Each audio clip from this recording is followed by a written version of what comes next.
And we're live. Hello, welcome to ABW Live. Oh my God, what's happening? We've got a clean sheet. I just don't know what to make of it.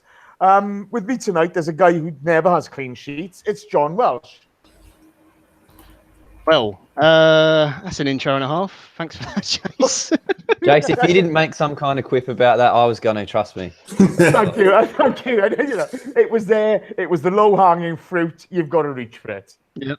You okay, pal? Yeah, I'm good. This is weird. 5 wins in a row, clean sheet. I don't know what's going on. I gotta be honest here. I'm really like at sea with this. It's like in the eye of the storm. We're not there yet, but do you know what? 5 wins is 5 wins, and that's very impressive. Also tonight we have Dom. Dom, how are you? I'm very well, Jace. Good man, good man. And to finish off today, we have the big man.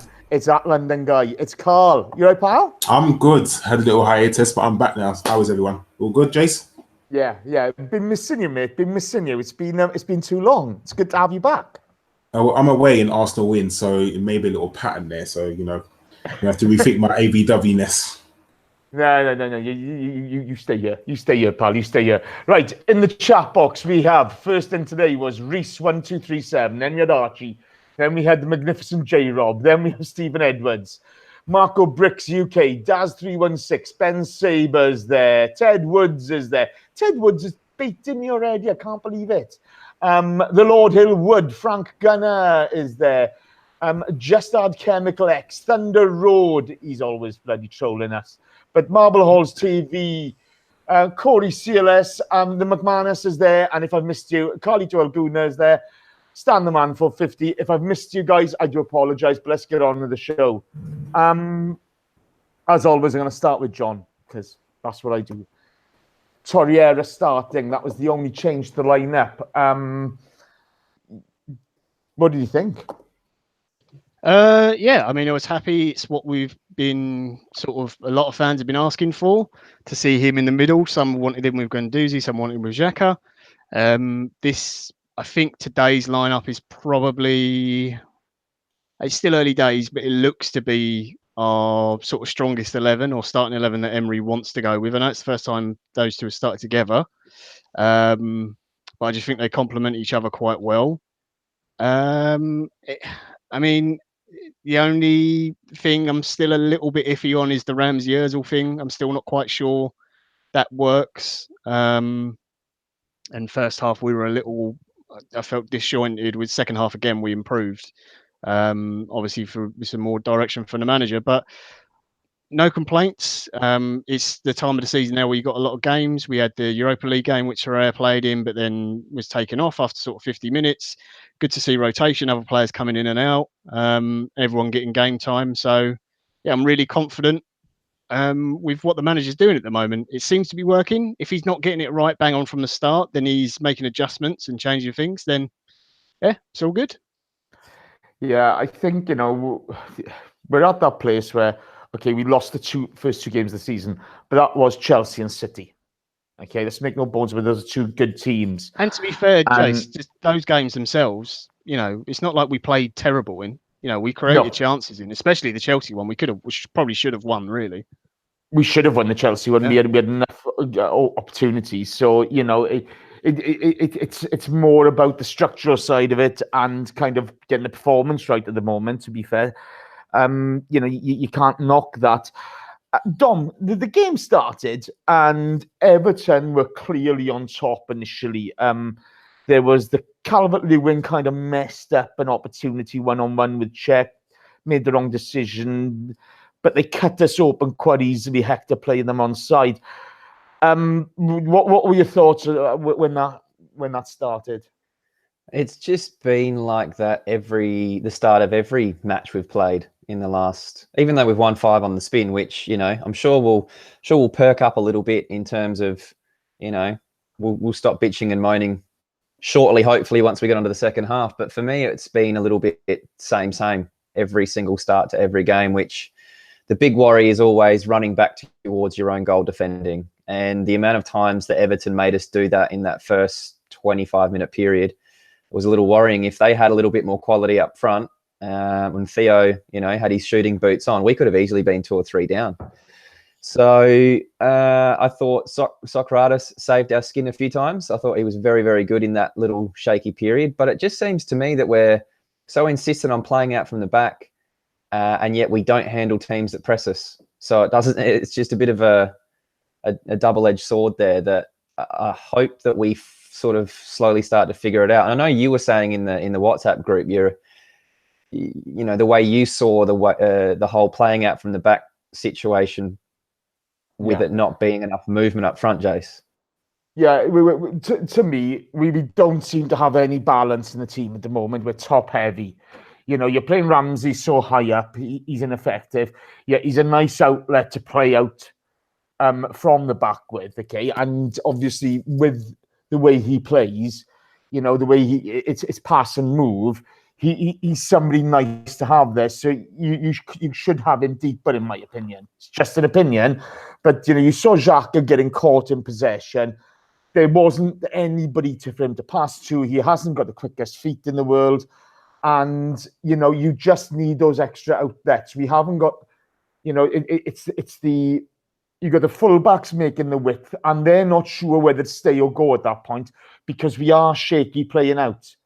And if you've only got 2 of them there, it's quite easy to press. Karl, I mean, you look at that and you wonder, how do we change this? Is it more just drop one player deeper? Is that your opinion, or what were your thoughts on it? It's definitely the personnel issue. We don't have the players to play out from the back. I mean, unfortunately, like you were saying, Xhaka doesn't have the quickest feet in the world, and we don't have players, I think, that are properly switched on. I mean, like you said, our fullbacks are making the width, but I don't think Bellerin is good enough to sort of play out from the back, because many a times you saw him get caught position as well. And then when he gets closed down, I mean, Richarlison was doing a very good job on Bellerin, I think. And many a times you saw Bellerin just hoof it up the pitch, because unfortunately that's what he had to do, rather than sort of play it out. I think Emery's got his way of playing, and he wants to play that way of playing out from the back and playing that nice football.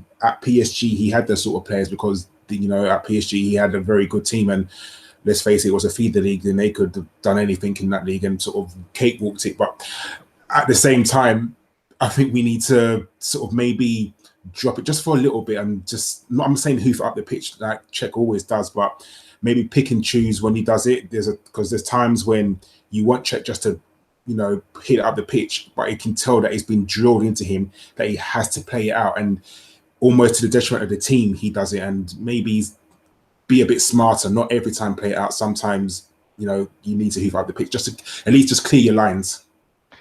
Yeah, John,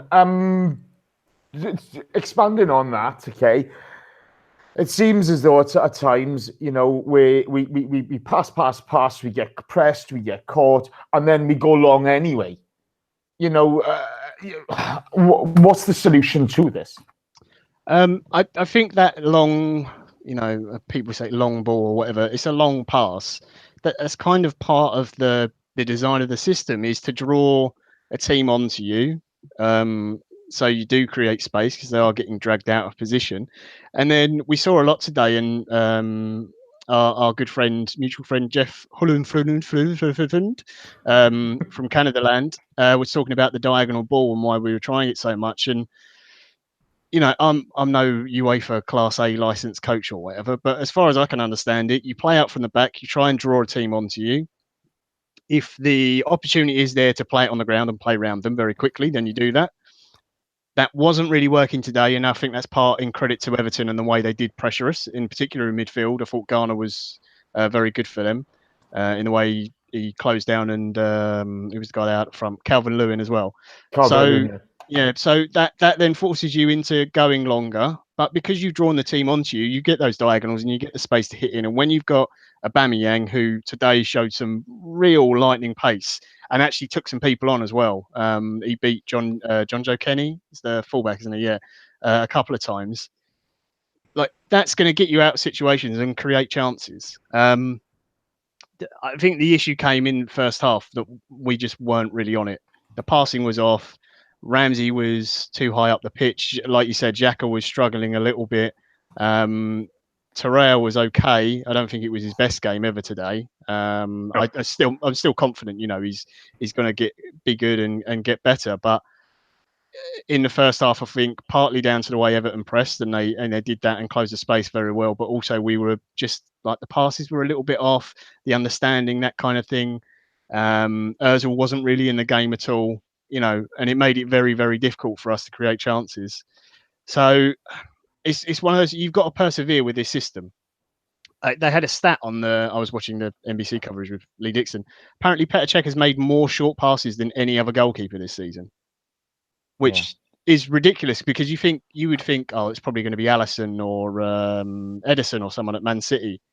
I think the difference is Cech, although he's not comfortable, he can do those short passes and easiest for him, but he can't do a 60-yard diagonal inch perfect pass like an Edison or Alisson can because he hasn't got that kind of passing range. He's more of a just get it up the pitch. So you just got to work with the players you've got there. Yes, we got exposed at times today, and luckily Everton didn't, you know, take advantage of it. But you just got to keep working the system because there was a few times today when we played it out from the back and we took advantage of the space that we made by drawing Everton onto us.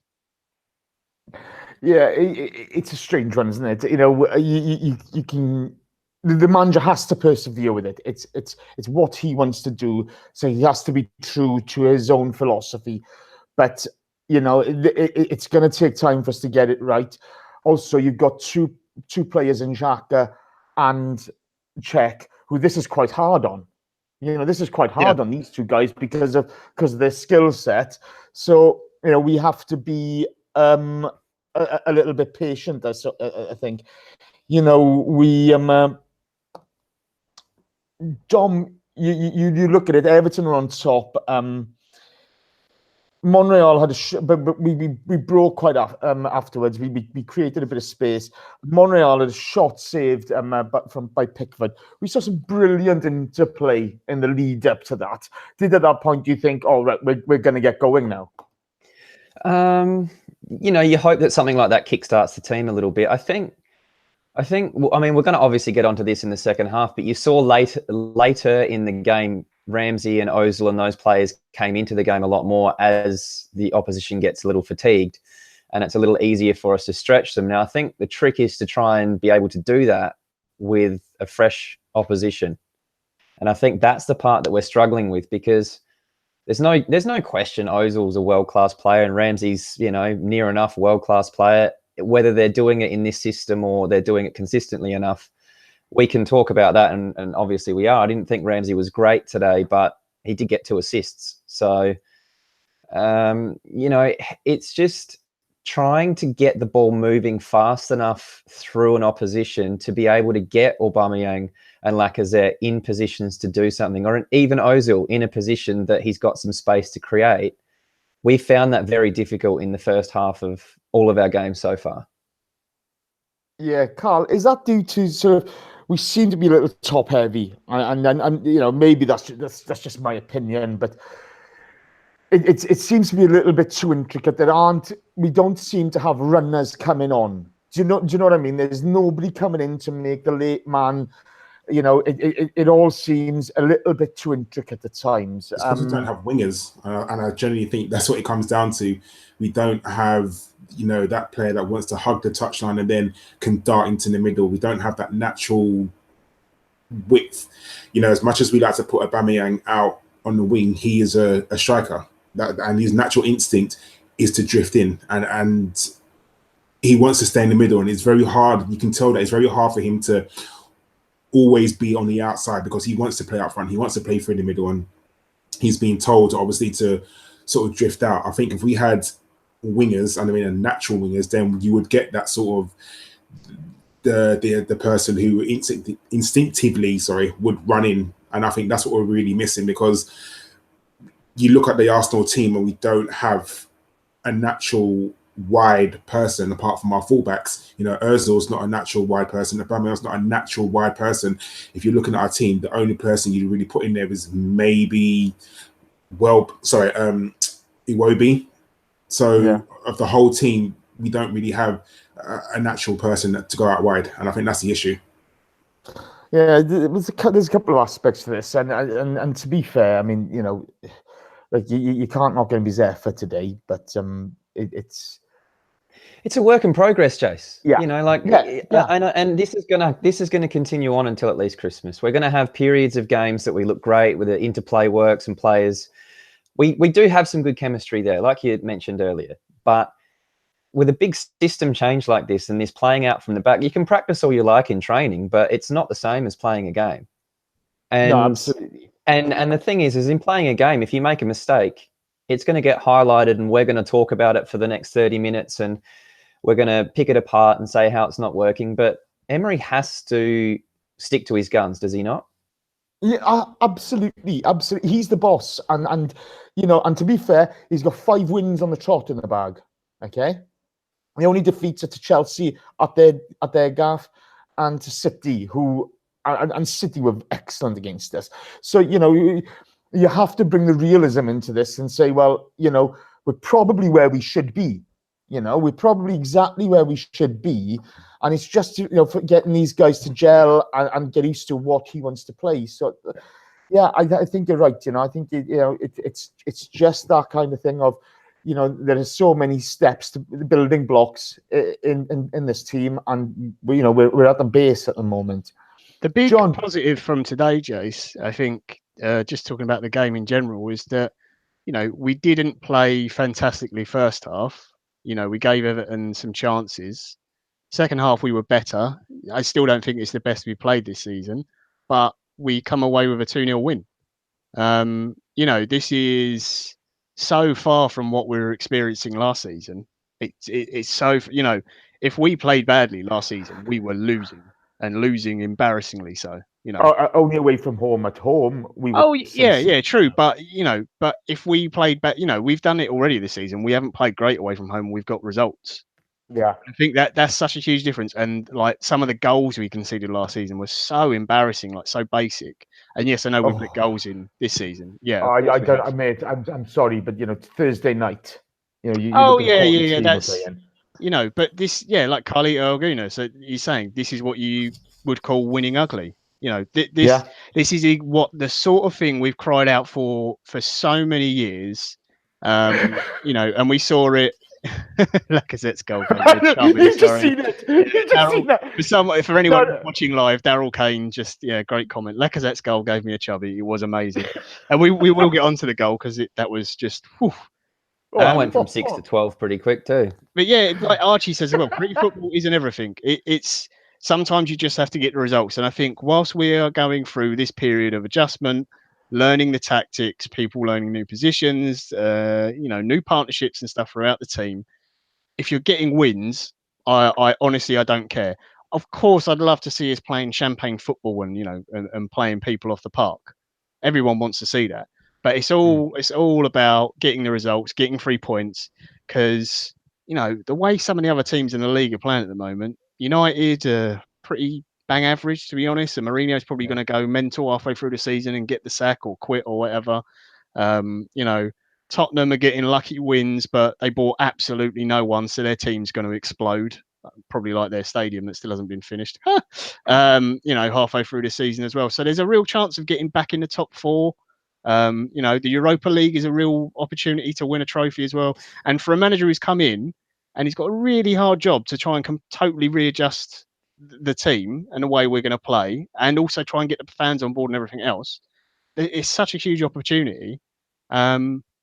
So it's so nice coming on here to talk about the team compared to last season, because even if we haven't done things great and you can criticize a player here and whatever, I always just at the end of it I go, we got 3 points, we won a game again. You know, that's I want to ask Karl, since he hasn't been on for a bit, that, you know, this whole winning ugly thing, it's definitely been, like John said, it's been something we've criticised our own team on this show many times to not being able to just get the 3 points. How long are you happy to see these grinding results before you want to start seeing a little bit more free-flowing football where we seem to dominate games a bit more? Because that's where we should be at, right? Most definitely, we should be, but I think right now the most important thing is to get wins under our belts. I mean, what we want to do is keep in touch and distance of the leaders. I mean, I'm in no no doubt that we're not going to win the league this season. I know this, but what I don't want to be is 30 points behind the winners like we was last season, which was absolutely ridiculous, and whereas I think we've been spoilt for so many years under Arsene Wenger. We played the free-flowing football, which was absolutely brilliant. There were times when, it's the truth. You'd only turn up to see the Arsenal play because they are absolutely brilliant. We were spoilt for years, but I would take an ugly 1-0 win at home as long as we got 3 points. I know football's about entertainment, and it is. And I know we criticise, people like Mourinho because he plays shit football, but there were times when Mourinho was playing shit football and he was still getting results. And, whereas we criticised that and we were playing brilliant football, we were passing and moving, but we weren't getting the results. I think at this present time, results are the most important. After Christmas, if we're seeing touching distance of the leaders, if we're it's really weird to say, but I would be happy if we was like 6 or 7 points off the leaders at Christmas, because I know those points are able to be made up. And if we're still there or thereabouts, I'm happy. Yes, I want to see free-flowing football. I'd love to see Lacazette take on 4 players and score, and Ozil play a brilliant intricate pass into the middle and someone run onto it and score. Lovely. But at the moment, I think results are definitely more important than substance. It's funny, isn't it? I mean, we're football fans. We're picky. We always find something to have a go at. But I mean, today I thought today was a big moment because the clean sheet as well.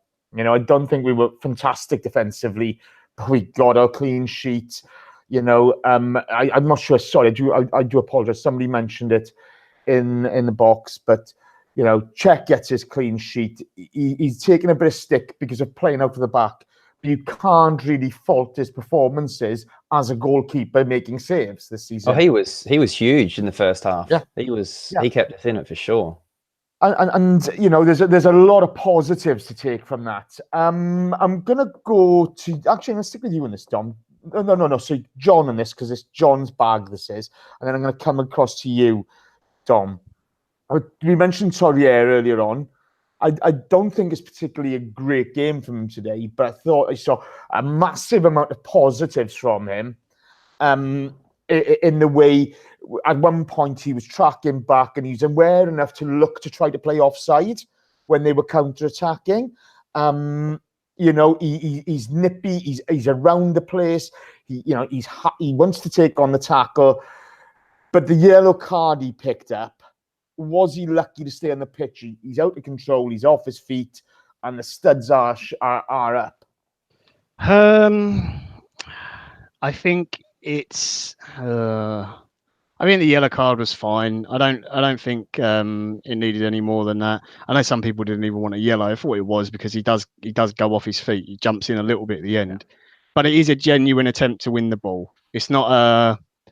Sometimes you see those sort of tackles, and generally it's because, a minute before that player has just been kicked or fouled or whatever and got wound up.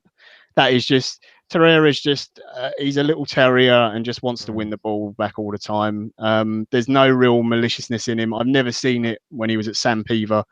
He would get kicked to pieces sometimes, especially because we've only seen it a little bit when he gets the ball in a tight space and he'll work his way out of that space. He will get kicked to ribbons at times, but no, I don't think it was anything worse than that. Maybe held him back a little bit. A few people saying in the box it hampered him a little bit, but yeah, it wasn't his best performance today. I thought some of his passes were a little bit stray, but again, trying to be positive. He's always looking to go forwards if he can. He was, sensible enough at times that okay, there definitely isn't a forward pass on. I'm under a little bit of pressure here. I'll go back and we'll reset and start again, which you do sometimes need. You can't always go forwards.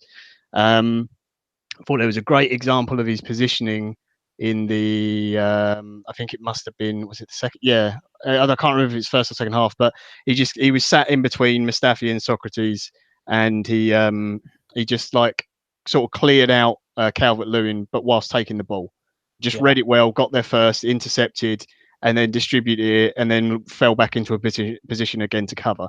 Just giving those centre backs, the two of them today, that little bit of cover and saying, right, I'm going to clean up anything in front of you, and then if anything goes beyond me, it's then your job to deal with.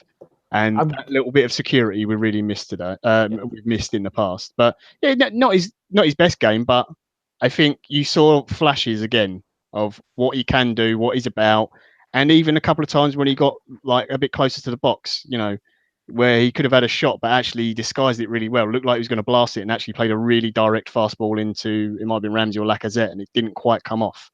He's got that awareness about him. He has. I mean, I thought the Digny challenge, that Digny tried to get him sent off. He hardly touched him. I don't think he touched him at all, to be honest. Exactly. And I thought, fair play to John Moss. We've given John Moss a lot of stick on this show, but he got that absolutely perfectly right. And for Marcos Silva, whatever his name is, on the touchline to try to get him sent off, you're a scumbag, mate. He didn't touch him. And the meal Digny made of that was horrendous. The Lacazette had a chance, Dom. He should have had a penalty. Should he have gone down? And then he butchered an opportunity as well in the first half. And it was, did you think at that point, oh God, we're in for one of those days? Honestly, no, because the way that we've been going is that we played the first half, and it's almost like, I feel like Emery is very pragmatic in that sense, where the commentators were even saying at some point that he was on the touchline there pointing at the long diagonal ball because of the way Everton were doing something. And in every game so far, he's made adjustments at halftime, and we've looked a lot better. And I think what we want to see is that we get it right from the start of the game. But I wasn't too worried. I mean, Lacazette is one of those guys, as we saw in the second half, that he has so much quality that, and he doesn't seem, neither him or Aubameyang seem to be that put off if they do miss a chance. It doesn't seem like it gets them down too much, and that they're able to kind of put it out of their mind and just focus on the next one. But yeah, it was the one where he should have hit it first time on his left, isn't it? And and I think maybe he thought he had more time than he did. Maybe he thought he had a little bit more space in the box to either pick a pass for a tap in or bring it back around on his right foot. But yeah, I mean the penalty shout too. That was a little frustrating because that was. Look, I don't know the rules as well as someone like John does, but why do you have to go down to get a penalty? Why can't the referee just say, yeah, that's a foul and pay it? Why does the guy? Because the commentators were on my stream were also saying, oh, if he'd gone down, it would have been a penalty. And you just got to wonder, like, why does the guy have to flop around and dive on the ground to get that call, John? Very good question. I don't know. I think the fact that he stayed on his feet and then he played in a pass, so the referee's given advantage there. I don't know if there's like a rule on if you give advantage whilst in the box, you're not allowed to pull it back. I can't imagine that's a rule. I'd have to look into it, but I doubt that's a thing. But yeah, it's true. I think if he goes down there, then you do get a penalty. I mean, in the end, it didn't really matter. I actually thought John Moss I thought he had a fine game today. I thought the only one who had a bad game was the Lino, but that helped us out. I think the proof's in the pudding, Dom. I think if he goes, like you just said, if he goes down, he gets a penalty. If he stays on his feet, he doesn't. So that's the reason why he has to go down, because he'll get the penalty. I hate that. I hate the fact that players have to go down to try and win a penalty, but today just proves it. You have to go down to try and win the penalty, because if he does go down, 100% he gets a penalty. But he's honest, or not honest. You want to call it honest. He's honest, and he stays on his feet, and he gets nothing for it. So, unfortunately, and that's what I mean. Like, the referees could stamp out a lot of this diving and play acting by just paying the foul without having to flop around on the ground. But I can see why players do it. If after looking at something like that, you go, well, that could be the difference between winning and losing or drawing a game.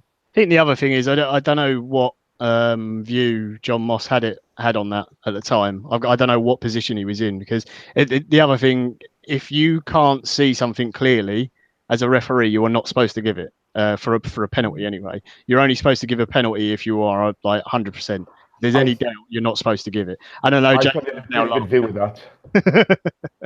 But yeah, I don't know if he had a good view, then yeah, he should have given it realistically. But if he doesn't, the Lino should, right? Yeah. Thomas from Norway. I don't think that Lino could see anything today.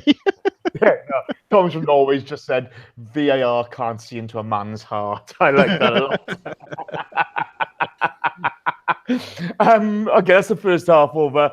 Right, guys, we've got 230 of you watching, and we got 58 likes. What am I waiting for? What am I waiting for? Every week we do the same thing. Come on, tickle the like button, please. It would be very much appreciated. We're bringing you Karl back. He hasn't been on for ages. It's fantastic. And yeah, it's nice to have you all in the box. Thank you very much. But come on, hit that like button. Let's get going. Let's go. Come on, go. Now, let's see it go. Socrates went off as well, guys. Dead leg. He was playing well, to be fair to him. You know, he's our defense isn't right yet, but that's not down to him. You know, we're a bit of 6s and 7s, and I thought that's one of the easy wins that Emery would have had, but we are where we are. But Dom's second half starts off exactly the same as the first half. They've got a bit of pressure on us. They came out to play, didn't they? Yeah, 100%. And I think teams are going to sniff a little bit of vulnerability, aren't they? They're going to see the way that we're trying to play out from the back and see some of our issues in previous weeks. They're going to read the tape. They're going to see which players they should be putting under pressure. And that's exactly what they did. And it caused a lot of panic and a lot of turnovers. And look, that issue is going to eventually get sorted out, where players are going to start to learn where to go when they see one of their defenders get pressed, and they're going to be able to be an outlet, or they're going to know the pass and move game to get out of these positions. And the only way they're going to learn that is by practice, and the only way they can practice it is during a game. So that side of things hopefully will get better. The one thing that is very noticeable with our team is that, for me anyways, our fitness level's looking quite good now. At the very, very start of the season, I feel like we were probably a little underdone, but I think that comes down to timing for fitness levels when it comes to seasons, is that you'll peak maybe twice during the season. In previous years, we've had big Champions League games a lot of the time in the early knockout rounds, where we've had to have a very fit side very early, and then we drop off around Christmas.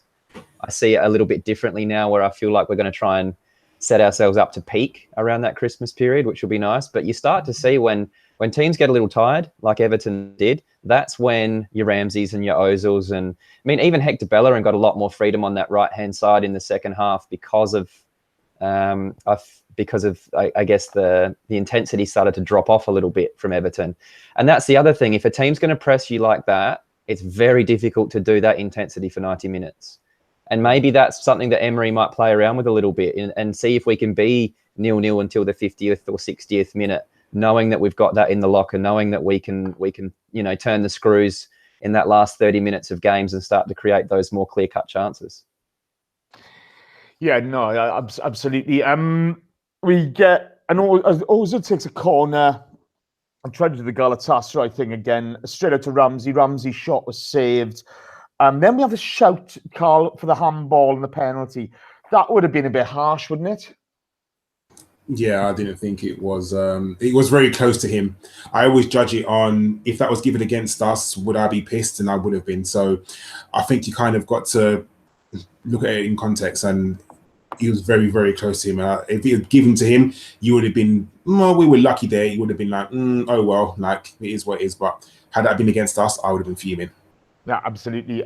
Couple of quick shout-outs. Michael Pinter. He's in Canada. How are you, Michael? Nice to have you join us. Daryl Kane. He's from Queens in New York. He's here. Benares Hussein's there. Joshua Page is there. Thomas Nieva's there. Yeah, we are going to praise Czech because I think he's been brilliant. Michael Harneman and Thomas from Norway. I just wanted to give those guys a quick shout-out. Oh, Hassan Ramzan's there. It was Rob Holding's birthday today as well, by the way. There you go. A little bit of knowledge. Happy birthday, Bobby Ball. Yeah. Then came the Lacazette goal. Oh my God. Yeah, I think I might have killed my neighbour because the noise I made. I definitely heard someone like fall off a chair or something. He's a bit of an older fella, so I might have to go and give him a knock after this and check if he's all right, because I might have given him a heart attack. It was just like bang, just wow. I mean, the build up was nice. Yeah. You know, I think little Meza and Xhaka into Monreal, and then straight on to Ramsey, who finally in the second half, had started to make those sort of runs that we like to see him do. Gets to the bar line, the drag back, and Lacazette just gets it out of his feet. And the way he hits a ball, Chris has obviously been singing about Lacazette for years now and wanting him at Arsenal. And I think the last 2 seasons it was at Lyon. I watched him a bit, and I watched him in the Europa League, and he scored this ridiculous goal against Roma, and it was like a 4-2, 5-3 something game. And he just got the ball, and he looked annoyed. He was just like, I'm fed up. I haven't had enough of the ball in this game, and just rifled it from outside the edge of the box, like no backlift or anything else, and just straight in the top bin. And it's kind of what he did today. Like, it wasn't even. I mean, it did curl, but just the speed at which he hit it, it's like an arrow. And like Pickford, no chance. You could have put, like Pickford could have been twice the height. He ain't getting that ball. It's unbelievable the way he hits that. And then I just love the dance afterwards. He's like the king of cool. Our very own Lord Hillwood often comments sometimes. He's a bit Marvin Gaye. Lacazette looks better in these sort of hats than I do, obviously. But yeah, he looks so cool all the time, and his little dance and everything. Yeah, I absolutely loved it, and it just woke the team up. The stadium as well, which was a bit quiet at the time, and it was really out of nowhere because, as you say, up to that point, I thought 0-0 was probably was kind of fair game on the scoreline. If anything, Everton had the better chances and the work checked well, but this is the thing, Dom. I want to come to you on this. You saw butcher the earlier chance, okay? You saw he didn't go down for the penalty when he had every right to go down. But what this guy does, even whether he's having a good game or a bad game, he does the right things at the right time. He keeps on running his routes. He keeps on bothering the defenders. He keeps on trying to bring other players into the game. You know what I mean? The guy just works hard, and now it looks like he's really reaping the rewards, doesn't he? Well, I think, he wasn't even starting at the start of the season. And that's a testament to him and his performances and his work ethic, that when he has come on, he's made himself undroppable now. And if you're going to play someone up front at the moment, it's got to be Lacazette. Unfortunately, that means Aubameyang's stuck out on the left, but when the guy keeps producing performances like today, and you're right, he did have a few moments where, it didn't come off for him, but he doesn't stop trying. And one thing I think that a lot of people are probably very surprised and pleasantly surprised about when in terms of Lacazette is we all thought that he was more of a fox in a box finisher type of player, but from what we've seen so far, especially this season, he's very good with his link-up play. He works really hard. One thing that he does a lot, he gives away a lot of fouls when he's tackling, but the amount of times I look at some of the fouls that he gives away, I don't think they're even fouls. I think that he's won the ball cleanly, and he keeps getting pinged for it. So hopefully that turns around. But yeah, his overall game is a lot more complete, I guess, than a lot of people, including myself, thought that he had. And that's been very, very surprising in a very positive way. Yeah, back to goal. He's very good. He's cool as a cucumber in the way he holds up and looks for the runner, looks for the right ball at the right time. I got to be honest, I didn't think he'd win this spot. I really didn't. I thought that Aubameyang would come in and kind of claim it, but it just seems as though the system suits him, and whereas maybe the system kind of doesn't suit us playing out of the back at the moment, it really suits Lacazette at the moment, and he's able to capitalise on that. Karl, a couple of minutes later, the Aubameyang goal. Wonderful run from Ozil. Perfectly timed. A great ball to Ramsey. Ramsey slips, recovers, drags it round to Aubameyang, and he finishes nicely. Just how far was Aubameyang offside?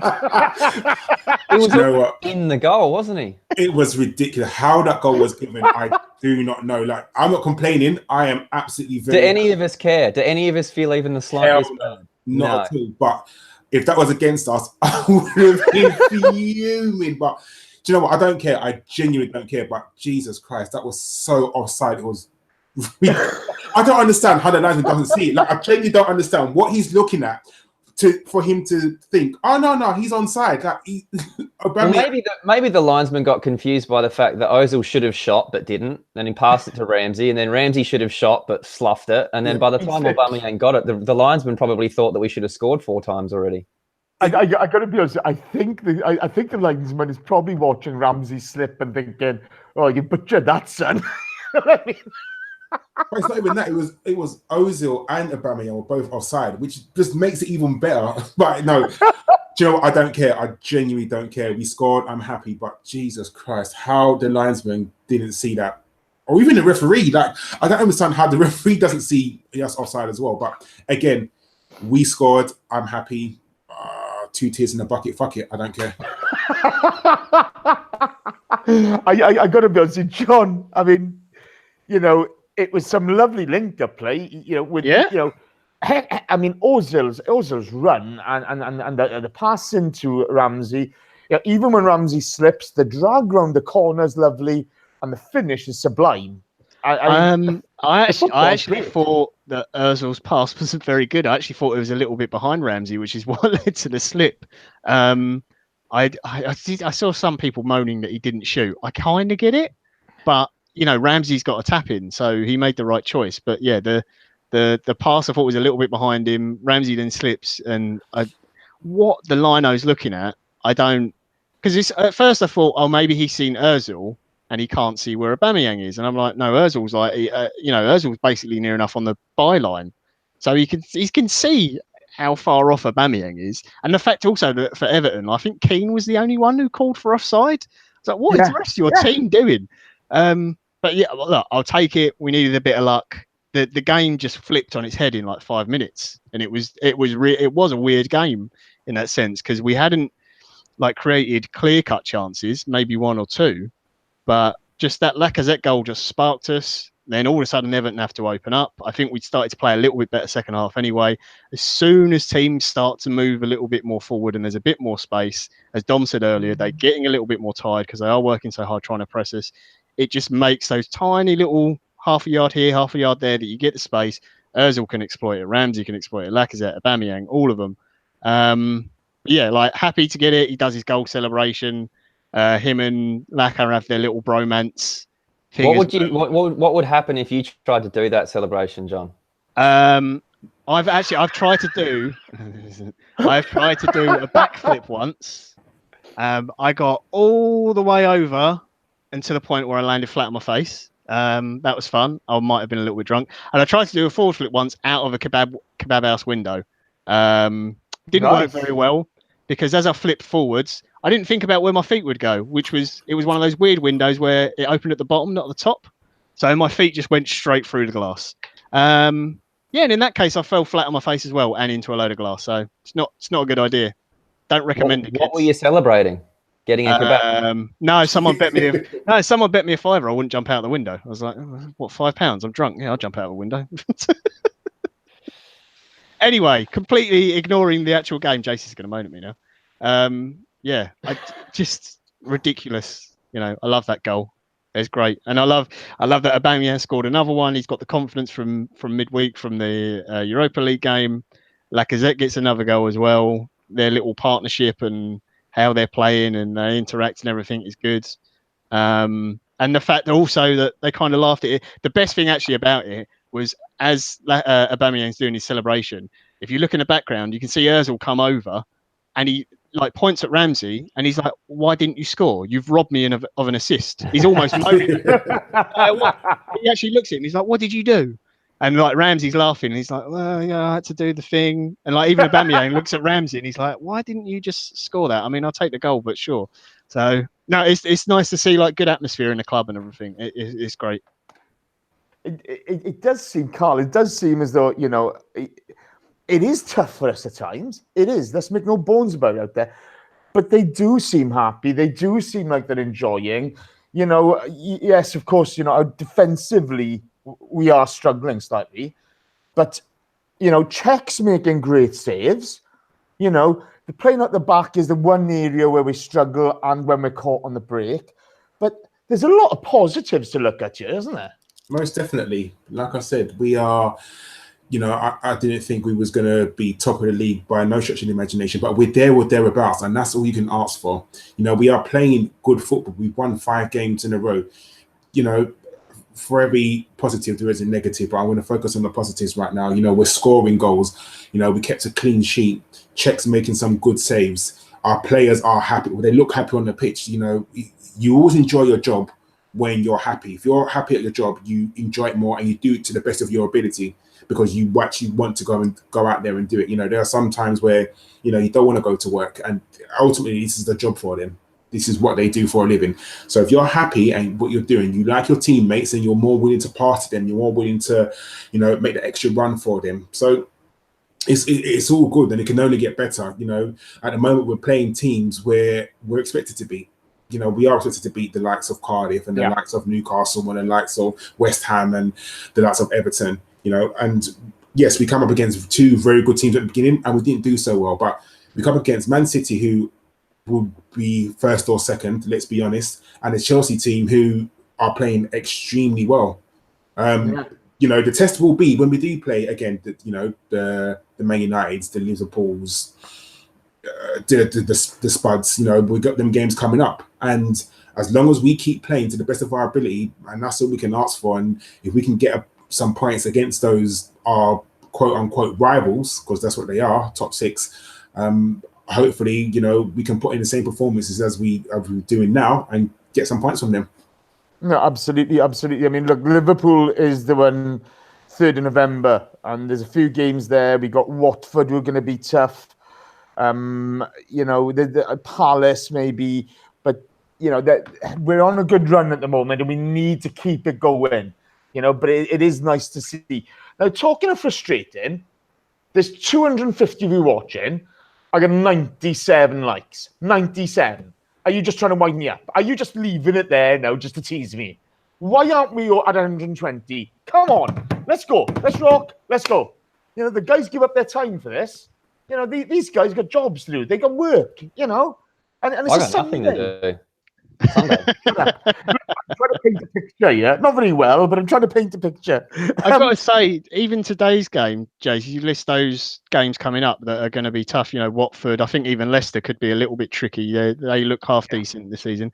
Everton, I know they haven't had the best start, but they're the sort of team. I know we've got historically a very good record against them, but when you look at the way our fullbacks push up and the pace they've got in the team and how they like to get in behind, today wasn't easy. And big shout out to, I know we're going to go into individuals now, but I thought the best one to bring up is Petr Cech, because I think if it wasn't for him today, then the result's going to be very different. And for all the stick he's got for playing out for the back, he's stuck with it. He's trying to do it. Like I said, he's getting the most short passes of any goalkeeper so far this season in the Premier League, and he's pulled off some great saves today.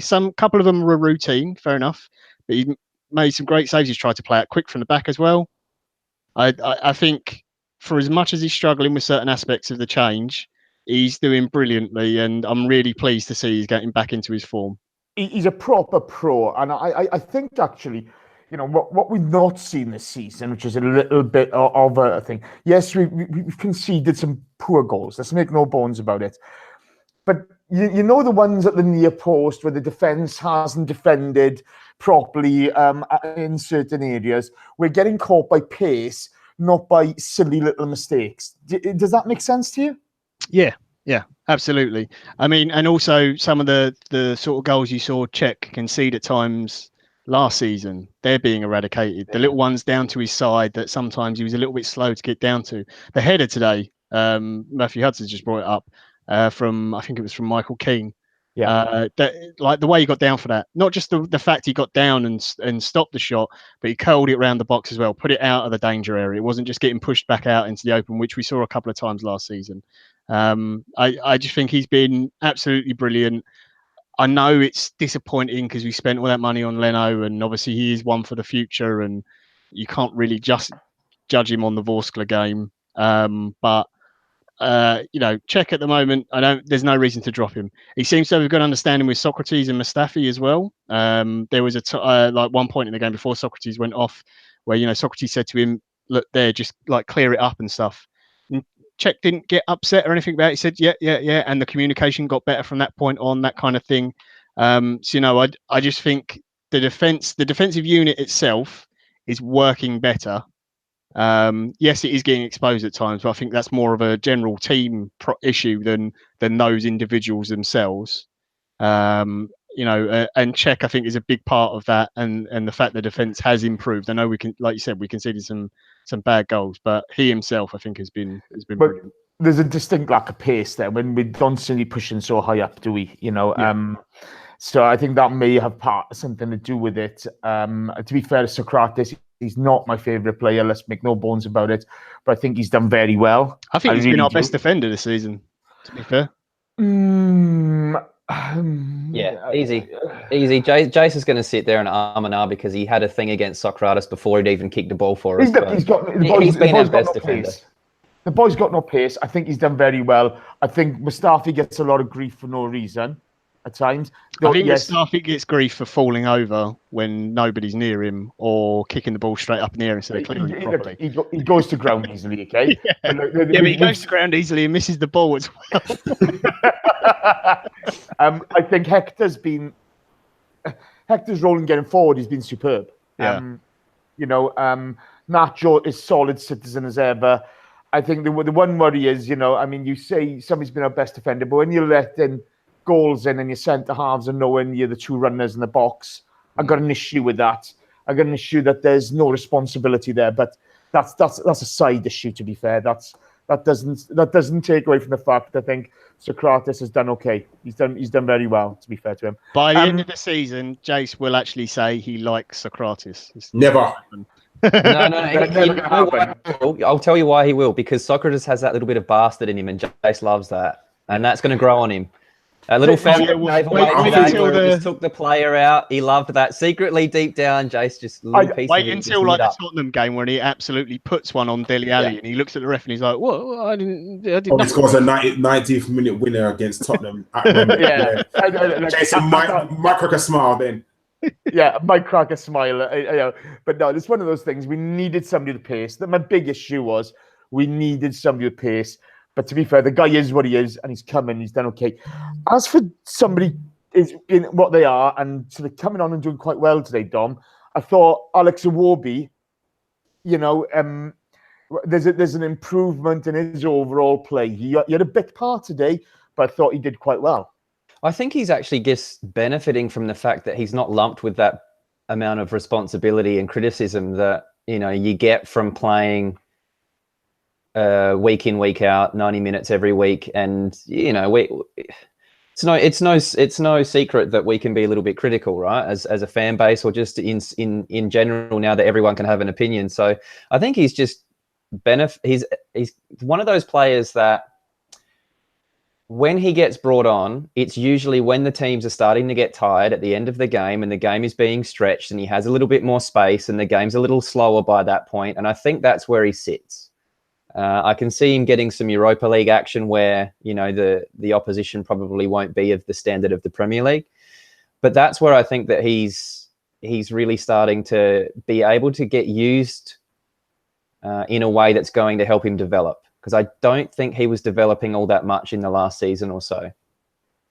It's one of those, I think, if we get his confidence going, it should be really good.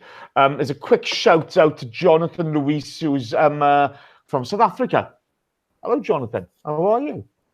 Right. Let's go on to some questions then to wrap this thing up, is it? Actually, before we go to questions, Karl, we came under pressure. Everton, came for a consolation goal at the end. And we held out okay, didn't we? The defence, Bob Holding came on for Socrates, did okay, didn't mess about, was strong. Mustafi defended well. There were some really good moments from Mustafi. Nacho and Hector, they all did their jobs. And Torreira, very good in filling in. Was that a really, really positive aspect for you? Definitely. I think the clean sheet was very important. Maybe just for the mental aspect to prove that they can keep a clean sheet. And going forward, it should be something that we should achieve more. I think it's very good that we concentrated towards the end, because it's very easy to be 2-0 up and coast, to lose your concentration, to think, oh yeah, we won it, let's just take our foot off the gas. And they never, everyone stuck to their guns. Everyone really wanted that clean sheet. Rob Holding, I thought, came in and done very well, to the point where he was just clearing the ball into touch, like Rose Ed, doing what he was doing, because there's no point trying to tippy-tappy play football. If you need to clear it into Rose Ed, do what the hell you need to do. And I think that was very, very good. And I'm just, like I said, I'm just very happy that we kept the clean sheet and everyone just sort of concentrated towards the end, and we focused a lot. Yeah, it's nice to get it, isn't it? It's just nice to get that clean sheet. Actually, before we go to the questions, quick question for you all. Start with you, John. Happy with it so far this season? Out of 10, what's your rating for where we are this season? It's difficult to put a number on. I mean, I just asked you for a number. Stop messing about. Go on then, I'll go on the positive side. I'll give it an 8. Okay, Dom. Yeah, I'm going to go 7. I think that 5 wins on the spin after only losing to the two very, very good teams. We've only got room to improve, so it's not been all bad. No, and Karl, go on, give me a number. I'll go 7. I think, just like Dom, I think we've done very well. We've only lost to 2 very good teams, but the clean sheet aspect for me is still an issue. I know we got one today, but like 2 goals that we conceded in midweek was just absolutely ridiculous. And I think we need to work on our defensive aspect of the game. But we're still winning, and that's still good. I agree there. I got a bit, to be honest here. I agree with the 7. I think the only sort of downfall, I think, is I haven't really seen the press as effective as it should be. I'm playing at the back. We're still a little bit weak, but to be fair, it is positive, and let's make no bones about it. Right, questions. And I'm going to start with John. Drove82 asks, is it worth moving Ozil away from his preferred position? We can put Ramsey, who still has not signed into a new contract, near number 10. Let's talk about that positional side of those two again. Yeah, it's again, I do still think it's an issue. First half, it wasn't working. Again, Ramsey and Ozil both weren't really in the game, although I don't think the team as a whole was great.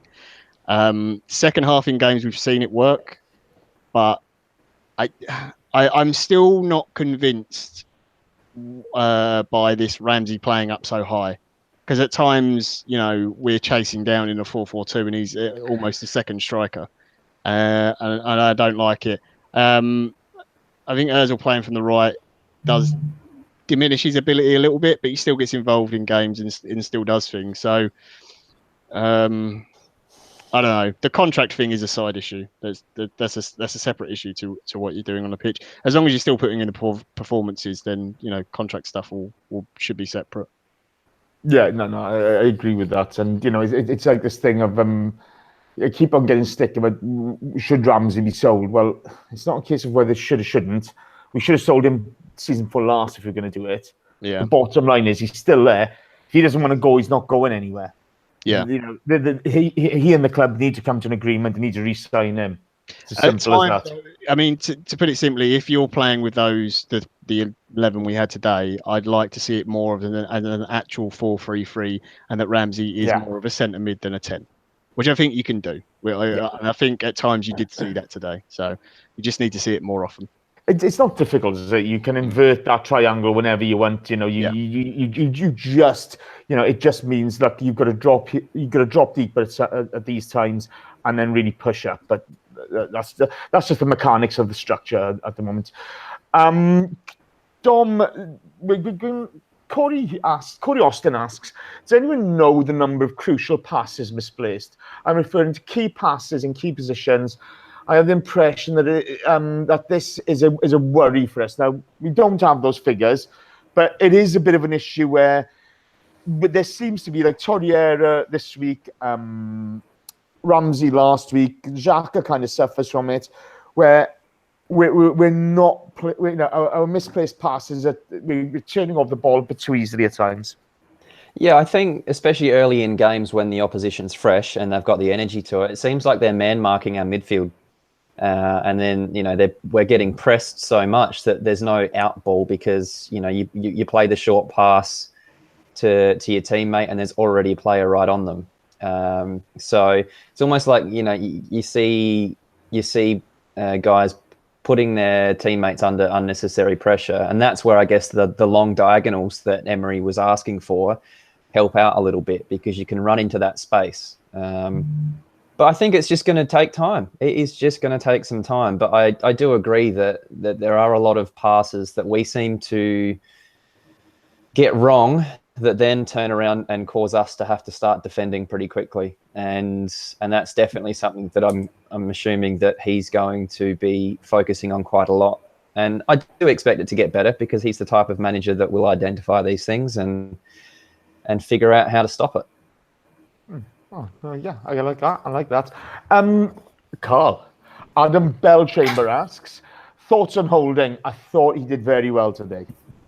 Yeah, like I said, when he came on, not a foot wrong. Thought he done very well. He hasn't been able to get into the team, obviously, because Socrates and what's his name again? That's the one. Mustafi have been a good partnership, and it's why Messi's success.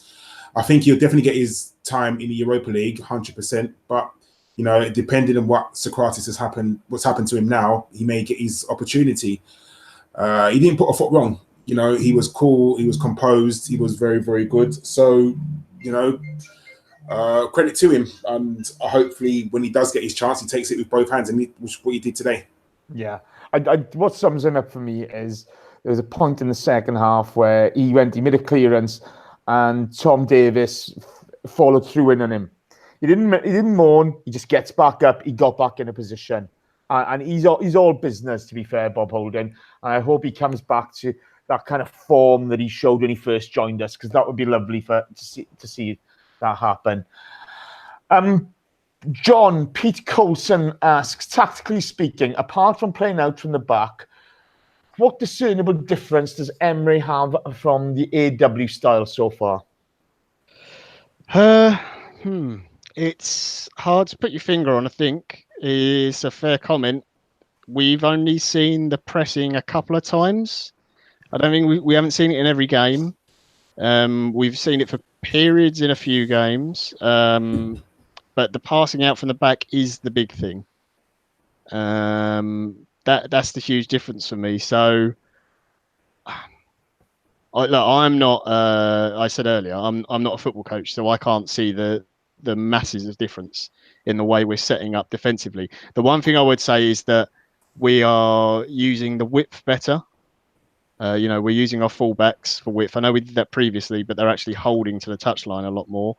And also the midfielders seem to be, I'm not sure this is a positive anyway, but the midfielders seem to be vacating the middle a fair bit.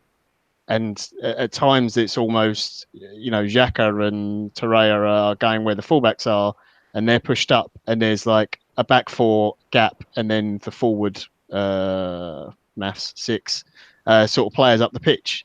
So that I would say is very different because we were always under Arsene is very much play through the middle. The midfielders sit in the middle. That's what they do. That's the only differences I can see so far. But I think towards, like we've said before, towards Christmas time, you'll start to see more and understand a little bit more. Joshy Gonmi makes a really good point. I've probably butchered your name, apologies, in the chat as well. You can see more purpose off the ball, which I think is fair to say as well. The players are trying, not that they're trying more than they did under Arsene and they are now under Emery. I don't believe that. I think they tried under Arsene as well. But there seems to be a bit more direction in what they're doing. It seems a bit more structured. I think as well, you could add to that, you're playing an extra man further up the park. Yeah. But we're a bit more direct. There's less of the horseshoes, isn't there? There's a lot. We're trying to go forwards quicker from front to back. A lot quicker, or back to front. Yeah. Okay, Dom, Arian HQ asks, is it just me, or is Auba's goals papering over the cracks in his disappointing performances? Well, he's there to score goals.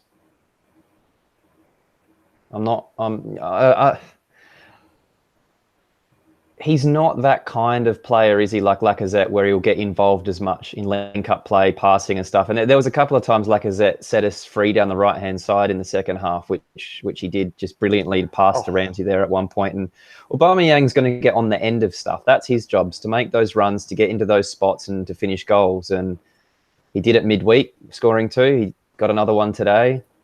I think that our midfield and our attacking side of things, your Ramseys and your Ozils, these kinds of guys need to do a better job at finding him, to be honest. I'm not sure how much of what he's doing or not doing I would pin on him, because he is a player that does rely on service.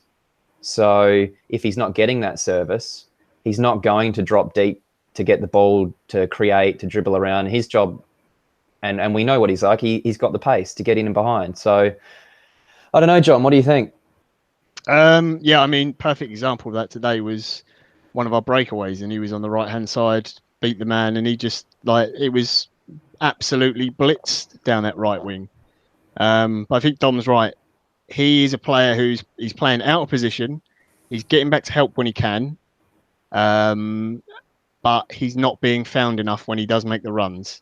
I do agree with Arian that I don't think Aubameyang's playing to his highest ability. But I think part of that is down to where we are playing him.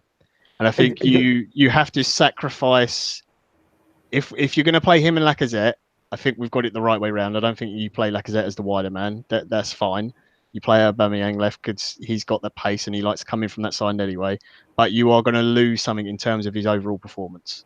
But isn't it fair to say, right, that, okay, Lacazette's thriving at the moment. The 3 behind, Aubameyang, Rambo, and Ozil, are not thriving. They are struggling at this moment in time.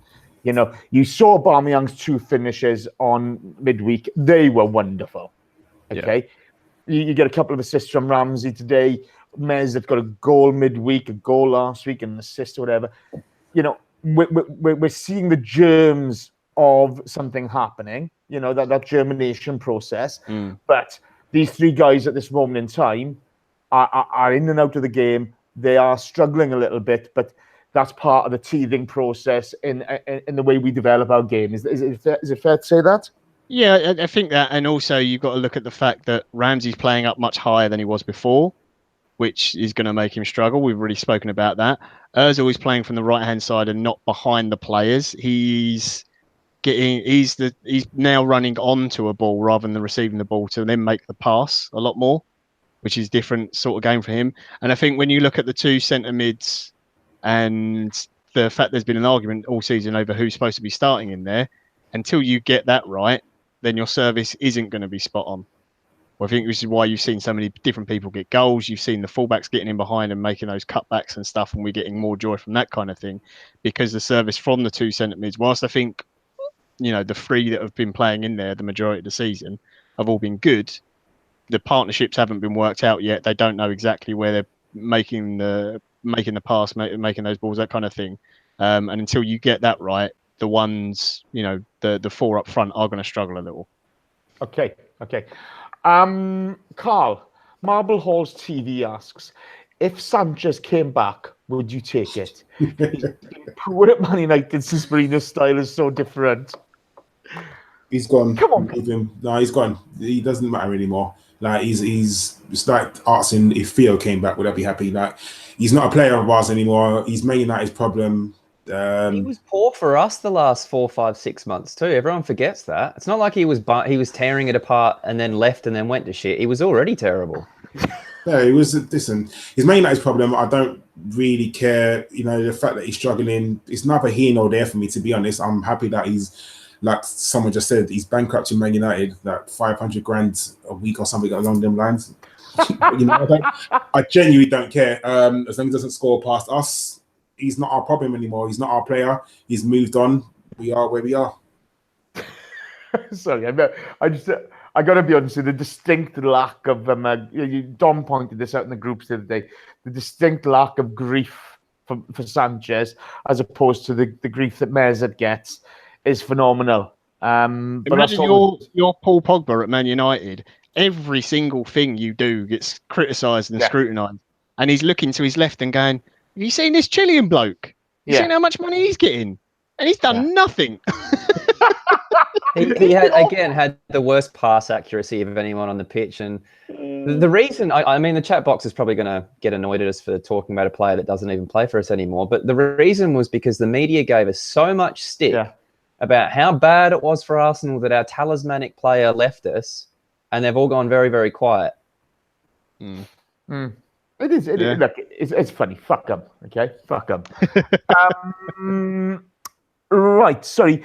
Actually, John, this one's for you. Bradley Tucker asks, Zaha or Lozano, which one do you prefer at Arsenal? Ooh, I take Zaha. I know some people aren't keen on him, but I really like him. I think he's a very good player. In the words of our Simon Collins, he's a bit younger than most of us. He's a baller. I think that's what the kids call him. Good player. Yeah, he's a very good player. It didn't work out for him at United, but I think he's a bit older now. If he came to Arsenal, he's staying in London anyway, so it's not really a big change for him, a big upheaval. I think he's got the ability to play in a top 4 team. I think he's very good, and he's the sort of player we need. A tricky winger who can run at people and take people on. Iwobi looks like he's doing that at the moment. Fair play to him. I was just about to ask that. Spin on that question. Do you think Iwobi can turn into that player? I don't think he's the same, like, skillful kind of the trickery that Zaha's got. He seems to be getting more direct. Like, he was very, very direct on Thursday night. As Jay said, it was against goat herders, but at least he took his man on and went past them. But he was doing it. And when he came on today, he running very hard, and he was trying to take people on and make things happen. So I like Zaha. I think he's a decent player. He'd probably cost a fortune though, just because he's English. Yeah. So he's Nigerian. Oh yes, no, sorry, he doesn't. He chose to play for Nigeria. Yeah, he did, didn't he? But would he count as homegrown though? Because he's been in the Premier League. So long. Yeah, he'd count as homegrown. Yeah. So that's his fee would probably then be through the roof. Yeah, of course. Yeah. To be fair to Alex Iwobi, I thought today there was a distinct change. In his attitude towards the game. And that was refreshing to see, because he's got a great skill set. It's just putting that into practical uses, isn't it?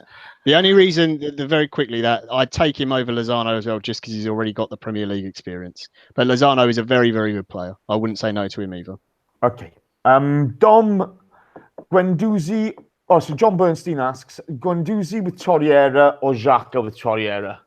I think Torreira and Xhaka. I think that they complement each other a little bit better. I think what we were talking about earlier in the show, where when you're analysing Torreira's game, for me personally, I'm sort of more interested in the defensive aspect of what he's doing, his positioning, his intercepts, that kind of stuff. And Xhaka, I think you're analysing a little bit more his passing and is he setting players off on runs, or is he picking good passes? Whereas I don't think I think Guendouzi's a hybrid of both a little bit.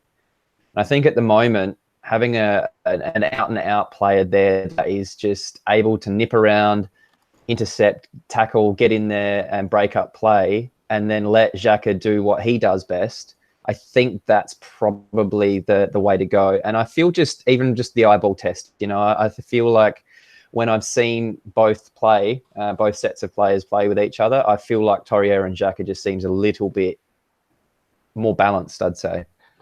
A big ask for a 19-year-old, isn't it?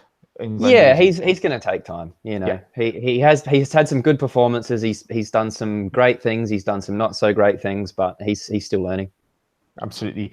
Karl, last one to finish it off, and this is from John Bernstein again. With so many players playing out of position, do you expect more signings this winter, or will stand tight on the purse strings? I don't think there'll be very many incomings in the winter. I think in January, I think we'll only see outgoings, and the only outgoings I think we'll see is maybe Ramsey. If he doesn't sign another contract, we'll take what we can for him.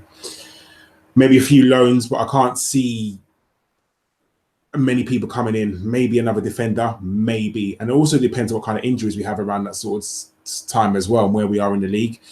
If I was to say right now, will we make any signings? I'd probably say no, just because of Arsenal's past and what we kind of do in January. And not many people really do move in January, if we're really honest. But no, I think we only see outgoings and maybe only Ramsey, just in case the contract thing's not been sorted yet. Yeah, it's a big issue now, isn't it? That's it for today. To everyone in the chat box, there's still 240 of you there. Fantastic. Thank you ever so much. You know, absolutely brilliant. There's been some really good discussion in there today. I know Paul and Albus and Benares Hussein were having a go at each other, all in a bit of fun. Yeah, look, you know, as ever, thank you ever so much for your support. It's brilliant. To those listening on iTunes, Acast, or whatever platform you use, thank you very much. If you do want to join the chat box, like the YouTube page, click on the bell and you will get informed whenever we go live. There's a podcast out at the moment with the Lord Hill Wood with who else is on that? Somebody help me out, I've forgotten. I'm on it, so don't listen. It's terrible. Yeah, don't listen to me anyway. Listen Who for else? Steve and Danny. It's just me, Steve and Danny. So Who listen else? to Steve and Danny and ignore me. Who else is on there? That's It's it. It's just us three. Yeah. Then there's this week's radio show with Against the Goat Herders with John Ellis and the Dirty Pirate, Chris Carpenter. I'm not sure who's on this week's podcast, but that'll be going up on Tuesday. And we'll be doing lineups for Thursday's radio show today or tomorrow. So we'll get that out to you as soon as we know it. But, you know, you keep on amazing us. You keep on supporting us. And from all the guys at ABW, thank you ever so much. We really, really appreciate it. John, Dom, Karl, thank you very much. Good to have you back, Karl. Pleasure as always. Thank you for having me. The Aussie and the second Welshman of the show, thank you. No worries. Honorary Welshman. I'll take it. You're having that, mate. You're having that. Oh, yeah. It's from Wales, so that's all right. There you go. Yeah, you're in. You're in. The Pirates won 3-2 today. So Chris Carpenter will be happy. I think that's 3 on the trot for the Dirty Pirates. So that's fantastic. Take care. Good night. Keep it Arsenal. John, let's switch this off.